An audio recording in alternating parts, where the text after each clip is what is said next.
আমি এখন আছি ঢাকা বিশ্ববিদ্যালয়ের যে প্রবেশদ্বার নিউ মার্কেট থেকে সেইখানটায়। এখানে আপনি দেখতে পাচ্ছেন কিছু শিক্ষার্থী কিন্তু এখনও জড়ো হয়ে আছেন। তাদের দাবি হচ্ছে শিক্ষামন্ত্রীর পদত্যাগ। এখানে যে শিক্ষার্থীরা রয়েছেন তারা এইচএসসি পরীক্ষার্থী এবং তারা বলছেন যে তাদের যে পরীক্ষার প্রশ্নটি রয়েছে সেটি অনেক বেশি কঠিন করা হয়েছে।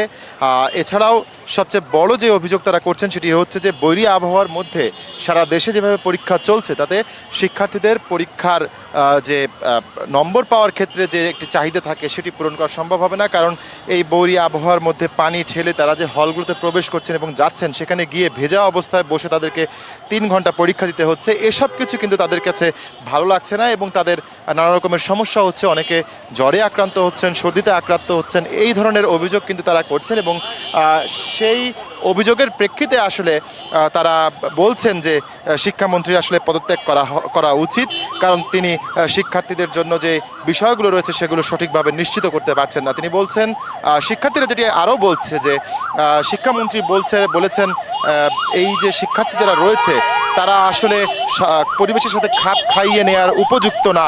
এই ধরনের কথার তীব্র প্রতিবাদ কিন্তু জানিয়েছে শিক্ষার্থীরা। সেই প্রতিবাদের অংশ হিসেবে আজকে সকাল 11:30টার দিকে প্রথমে শিক্ষার্থীরা বিভিন্ন কলেজের ঢাকা যারা যেসব কলেজ রয়েছে সেসব কলেজের শিক্ষার্থী যারা রয়েছে তারা সায়েন্স ল্যাবের মোড়টি আটকে দেয় এবং সেখানে তারা অবস্থান নিয়ে বিক্ষোভ কর্মসূচি পালন করতে শুরু করে এবং এর ফলে সেখানকার যে আশপাশের যে এলাকাগুলো রয়েছে সেগুলোতে রীতিমতো দীর্ঘ যানজটের শুরু হয়।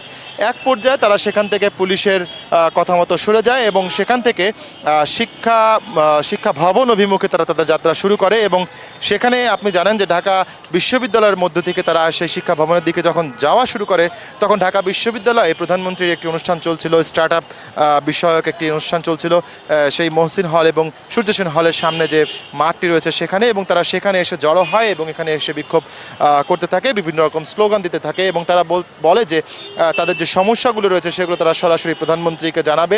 এরই মধ্যে আসলে ছাত্র দলের যে কেন্দ্রীয় নেতৃবৃন্দ রয়েছে তারা সেই সব শিক্ষার্থীদের সাথে কথা বলা শুরু করে এবং সেই সব শিক্ষার্থীদের সাথে কথা বলার প্রেক্ষিতে তারা বলে যে তাদেরকে সেখান থেকে যে প্রতিনিধি দলের মাধ্যমে এক একজন করে শিক্ষা ভবনে নিয়ে যাওয়া হবে এবং সেখানে তাদের দাবি দাওয়াগুলো তুলে ধরা হবে।